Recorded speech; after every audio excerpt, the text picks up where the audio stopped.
اب آپ انڈیا کو دیکھ رہے ہیں, انڈیا ہم سے بہت زیادہ کرپٹ ملک ہے. جتنی بڑی کیک ہوگا اتنی زیادہ کرپشن ہوگی. وہ جیا لتا نے اپنی بیٹی کی شادی کی تھی 5,000 کروڑ روپے میں, 5,000 کروڑ روپے میں اس نے بیٹی کی شادی کی تھی. اب پھر آ گئی ہے واپس, آخر لوگ ہی لے کے آئے ہیں نا. She is now the chief minister of Tamil Nadu once again. But again that is not the issue. یہ کہنے کی بات ہے پکڑے جائیں گے, وہ ایک وہ ٹرین ان کی چل پڑی ہوئی ہے. کرپشن کو بھی وہ دیکھتے ہیں, بندے بھی پکڑ لیتے ہیں, نہیں بھی پکڑتے. بٹ دا پوائنٹ از کہ ایک پروسیس چل پڑتا ہے, وہ ڈیموکریسی کا ہے. اور وہ کیوں ہے کہ نہرو 20 سال زندہ رہا.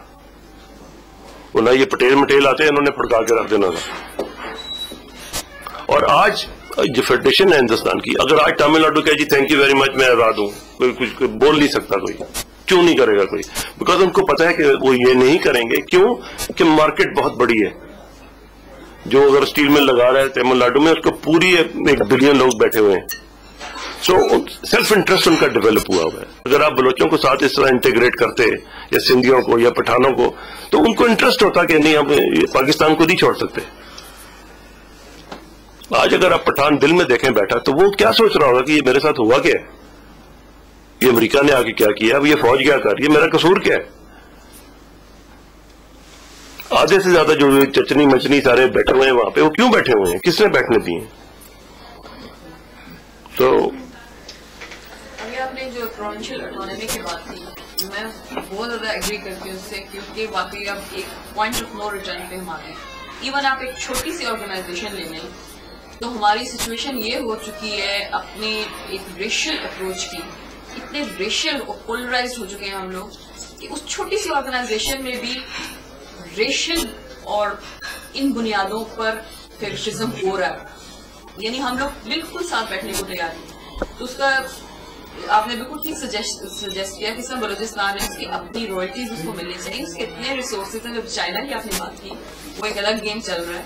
ان کے را مٹیریلز, ان کے پریشس سٹونز, ان کی جو ریسورسز ہیں, سورسز ہیں, وہ چائنا کو گورنمنٹ کے آشیرواد سے ایک ایسی ٹرمز پہ دی جا رہی ہیں کہ بلوچ جو ہے وہاں پہ اس میں بہت غصہ ہے.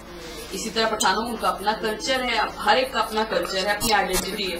اور جب وہ فیڈریشن آپ نہیں رکھ سکتے تو کم از کم آپ پروونشل آٹونومی دیں تاکہ وہ اپنے ریسورسز کو تو کم از کم خود اس سے فائدہ اٹھائیں. اب آج کل یہ امریکہ کو آنکھیں دکھا رہے ہیں چائنا کی, چائنا ہمارا بڑا دوست ہے. چائنا کسی کا دوست بھی نہیں. پوائنٹ یہ کوئی بھی, there are no permanent friends, there are permanent interest. China کو آپ کی they're short of raw materials and natural resources. So Balochistan is very rich. It is probably the largest copper deposit in the world. وہ China کو ملا ہے, fine, but آپ کو کیا ملے گا؟ پوائنٹ نمبر 1. پوائنٹ نمبر 2, یہ اس سارے پروسیس میں what is missing again is not کہ یہ گورننس کیسی آئے گی. آپ جو فرما رہے تھے, آپ it is none of our business کہ بلوچ کیا کرتا ہے. ہم نے کب سے ٹھیکہ لیا ہوا اس کا؟ ان کو بولنے تو دیں. ان کی ٹریجڈی یہ کہ 60% جو آپ کا ایریا ہے وہ ان کے پاس ہے اور لاہور سے کم آبادی ہے. اب یہ تو ان کی خوش قسمتی ہے نا.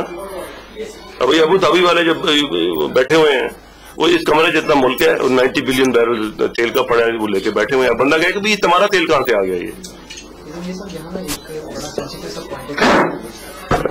جہاں تک اٹانومی کی بات ہے نا, بہت ٹھیک ہے کی جائے, لیکن جب کہ الگ ہونے کی بات کی جاتی ہے نا, ملک کی تقسیم کی بات کی جاتی ہے, تو وہ آپ دیکھیں نا کہ دنیا میں کس جگہ پہ ایسے ہو رہا ہے کہ چھوٹا ہی ملک ہے, 50-60 سال سے بنے ہوئے ہیں, اور صرف لسانی بنیادوں سے یا چہرے کی وجہ سے. یوگوسلاویا کون سا ملک نہیں ٹوٹا؟ دیکھیے وہاں کچھ وہاں جنگ و جدل ہوئی تو پھر ہوا نا. یہاں کیا ہوا جی؟ اب بنگال میں کیا ہوا ہے؟ اس فوج نے جا کے کیا کیا؟ ہم نے سوچا کر دیا کہ وہ چلا گیا, چلا گیا تو پھر اب لیکن آپ بلوچستان کو ایک الگ کنٹری بنانا چاہتے ہیں جو ڈیمانڈ. میں نہیں بنانا چاہتا. میرا تو کباڑا نکل جائے گا. میری $50 ملین کی انویسٹمنٹ پڑی ہے. پوائنٹ یہی ہے کہ وہاں کے جو لادہ پسند ہے نا, وہ پھر سامنے آ جاتے ہیں. یہ ڈیمانڈ سامنے آ جاتی ہے کہ اب ہمیں الگ کر دیا جائے, ہمیں پورا بنا دیا. تو کیا رہے ان کا ملک جو مرضی کریں, ہمیں لگتے ہیں ان کے.